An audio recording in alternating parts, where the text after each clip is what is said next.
I was born with a rebellious streak. I never understood what people wanted from me. My foster mother once said my brother could go to school, but I couldn't because he had something extra that I didn't. That night, I took scissors and snipped that something extra off. My foster parents were furious. They beat me and handed me over to an old bachelor in the village. I put rat poison in his dinner the same day. He ended up in the hospital, and I was sent back home. My foster parents stopped feeding me, saying they would starve me to death. Fine. If I couldn't eat, no one would. I ran to the fields and burned every crop in the village. When my biological parents finally found me, the entire village was celebrating like they'd been freed from a curse. My foster mother grabbed my mom's hands and cried, "Your daughter has serious mental issues. Get her brain checked." My mom didn't understand until we got home. Their adopted daughter, Megan, immediately started playing the victim. "Pearl, your old room gets the most sunlight, and I really need it. Poor circulation, doctor's orders. You can take the maid's room." Before I could answer, she had my things thrown into the maid's quarters. I left, went to the hardware store, and bought 18 space heaters. That night, I slipped the sleeping pill into Megan's mouth, placed the heaters around her bed, turned everything to maximum, and plugged them in. An hour later, she screamed. Her skin was red and blistered. My parents rushed her to the hospital, and after checking the cameras, dragged me out of bed before dawn. Dad demanded an explanation. She said she needed sunlight. I yawned. I was speeding up her recovery. They forced me to promise I'd apologize. The next morning, I bought a fruit basket and followed Mom to the hospital. I apologized, and as soon as Mom stepped out, Megan's face twisted. "Mom and Dad love me more," she whispered. "After you were kidnapped, they adopted me. They never even mentioned you. If your own parents don't want you, how pathetic is that?" She didn't finish before I slapped her. I climbed on the bed and kept hitting her until someone pulled me off. It was my brother Brad home early. After checking Megan, he pointed at me and shouted, "Are you insane?" Megan cried and lied smoothly. "I just asked about her childhood and she attacked me." I took out a recorder and played everything she said. "Silence!" Megan stammered excuses, but Brad still defended her. "She was joking. She's still your sister. Can't you be more tolerant?" He made me delete the recording so our parents wouldn't suffer.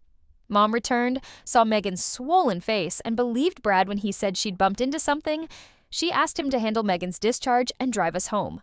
On the way out, Megan suddenly pointed at me.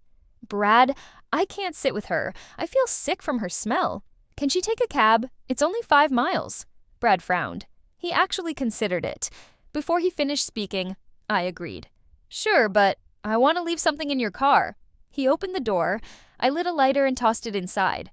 The stuffed animals caught fire instantly. By the time our parents arrived, the car was a charred frame. They stared at Megan and Brad cowering together, then at my calm face. Suddenly, they remembered my foster parents' warning. They took me to the best psychiatric hospital. After evaluations, the specialist diagnosed me with antisocial personality disorder. Mom cried. Dad groaned. Brad looked sick. Then Megan stepped in. "I know a foreign expert who just opened a practice here. He can help Pearl." She sounded like an angel, and they believed her. A few days later, she drove me not to a clinic, but to a remote dog training yard. Rusty cages rattled with aggressive barking. Her sweet expression vanished. "This is it?" I looked around. "A dog pound? You think you deserve a real doctor?" She sneered. "You're a mental patient. No one will believe you." I asked, "Why do you hate me so much?" "Because you should have rotted in that village," she hissed. "I've been with them for 5 years. I'm their real daughter now. They think you're dirty, crazy. Crawl back to that dump or I'll make you disappear." I raised my hand to hit her, but a man grabbed my wrist. 2 others tackled me to the ground.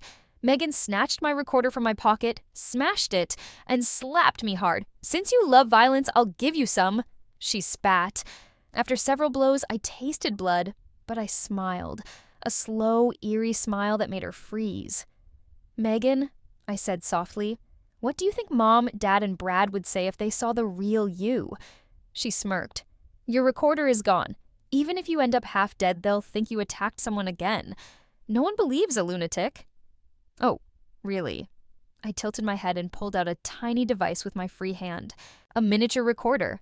Its red light blinked. At the same time, police sirens wailed outside. I laughed. Surprise! Even mental patients can call 911. The sirens grew louder until they were tearing through my skull. The men holding me hesitated for the first time. Megan's triumphant smile twitched. The gate slammed open. Flashlights cut through the gloom, slicing over rusted cages, snarling dogs, and finally landing on me. Face swollen, lips split, one wrist pinned under a boot. Hands where we can see them? A voice barked. The guy on my back cursed, then threw his hands up. The other two stepped away, palms raised. Megan stumbled backward, eyes wide and wet, already searching for her next role to play. In that moment, flat on the cold dirt, I realized something simple and terrifying.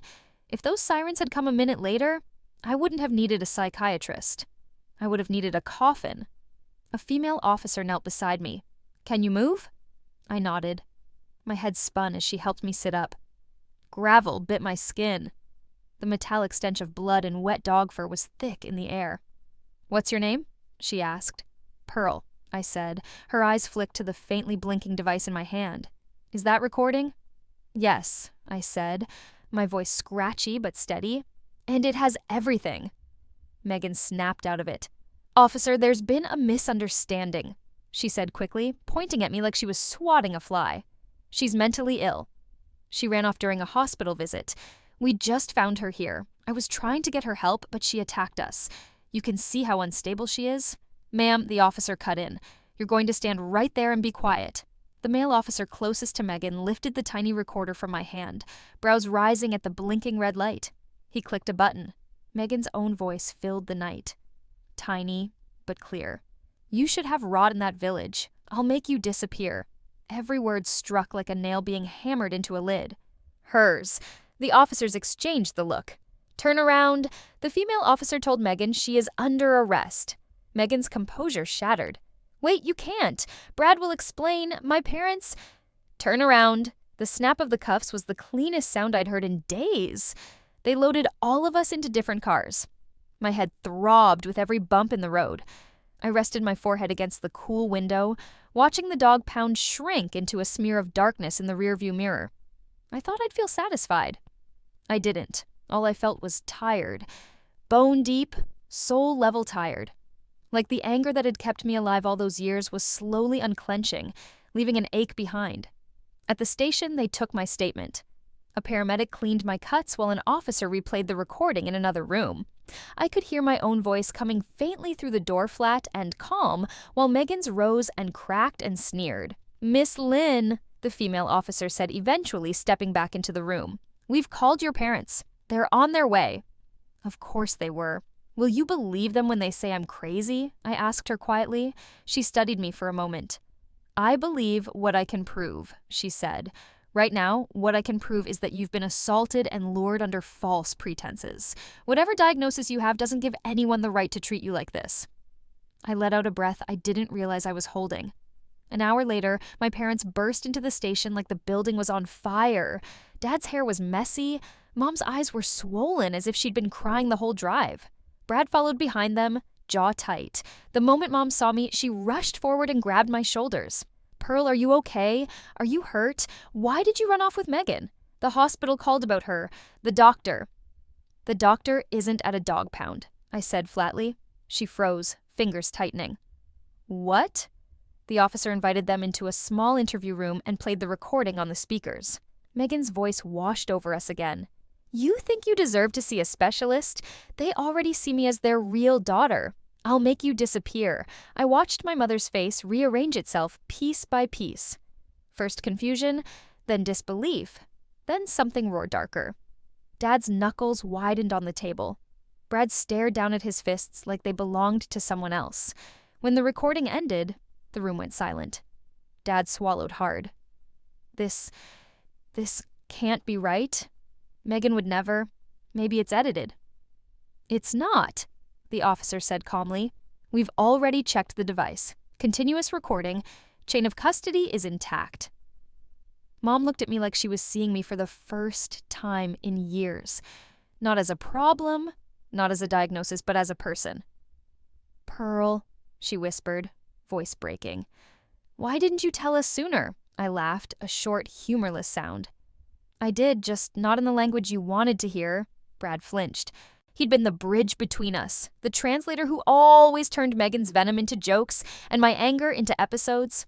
Suddenly, that bridge looked more like a wall. The officer cleared her throat. Megan Lynn has been arrested on suspicion of kidnapping, conspiracy, and assault. The men she hired are in custody. There will be a formal investigation. For now, Miss Lynch, she looked at me, we recommend you stay somewhere safe, preferably with someone who actually listens to you. Dad opened his mouth like he wanted to object. Mom spoke first. She'll stay with us, she said firmly. We'll make sure she's safe. I held her gaze. Once I would have begged for those words. Now they felt like an offer I had the right to examine, not a miracle I had to grab blindly. I'll decide where I stay, I said quietly. But thanks. The officer nodded approvingly, almost imperceptibly. On the drive back, nobody spoke. Brad sat in the front, staring straight ahead. Mom kept glancing at me in the rearview mirror like she was afraid I'd vanish if she blinked. Dad's hands stayed at 10 and 2 rigid. I watched the city slip by. The neon signs, the shuttered stalls, the empty sidewalks, and thought about the village where I'd grown up.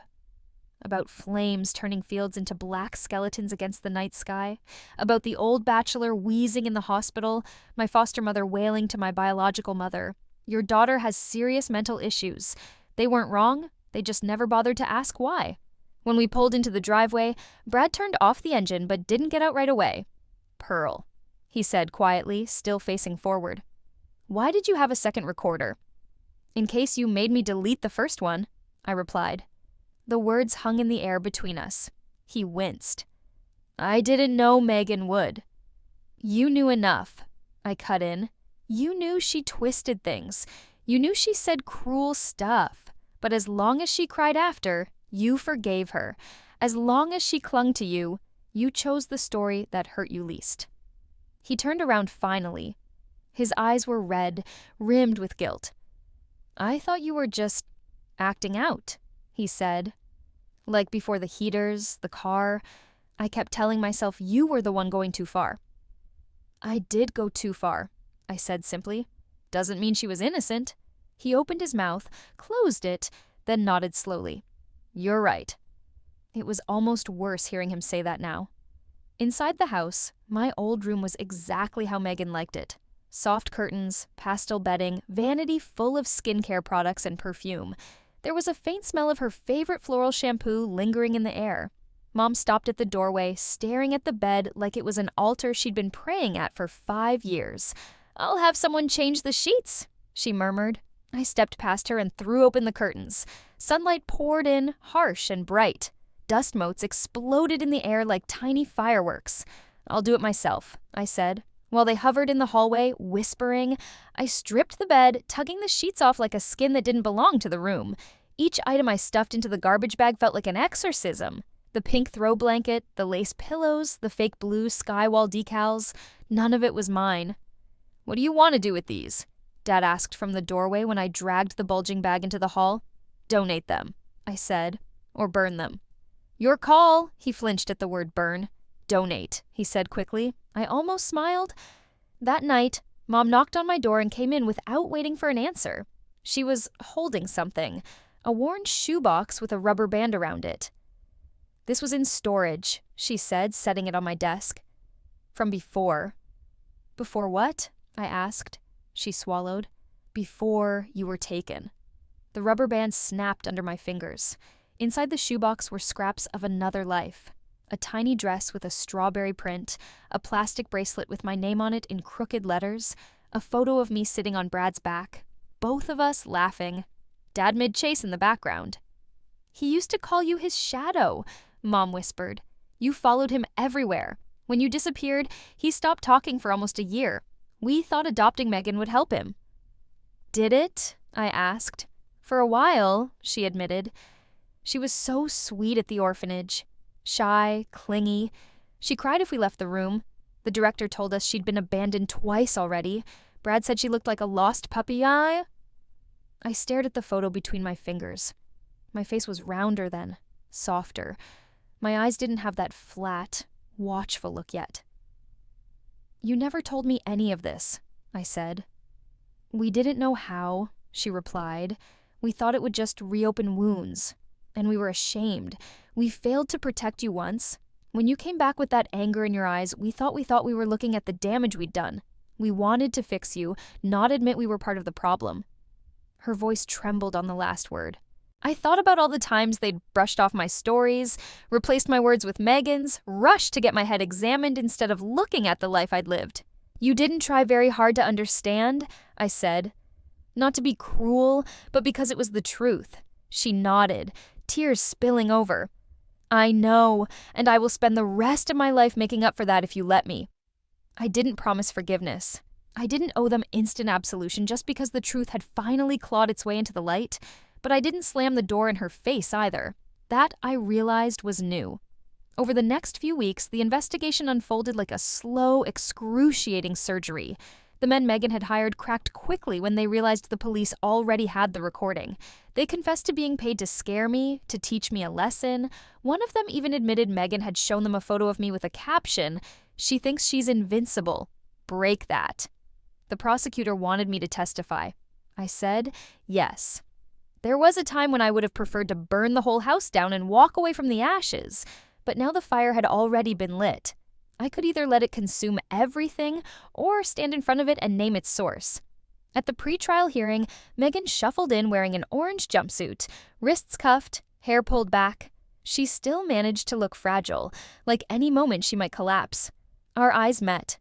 For a split second, I saw the girl she pretended to be, lonely, desperate, terrified of being nobody. Then she glared at me with pure hatred, and the illusion shattered. They played the recording in court. People shifted in their seats, expressions hardening. When it came time for me to testify, I walked to the stand, the weight of 100 eyes pressing down on my shoulders, and told the truth. Not dramatically, not wildly, just calmly, step by step. I told them about the village, about the scissors and the space heaters, the car fire, the psychiatric diagnosis, about how I'd learned early that love was conditional and attention was currency. I did not sanitize myself. I did not pretend I was harmless.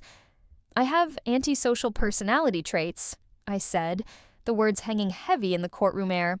"I think differently. I react differently. I've done things out of anger that I'm not proud of, but that doesn't mean I don't understand right and wrong. It doesn't mean I can't be hurt. It doesn't mean I deserve to be hunted like an animal." Megan's lawyer tried to paint me as unstable, a danger to myself and others.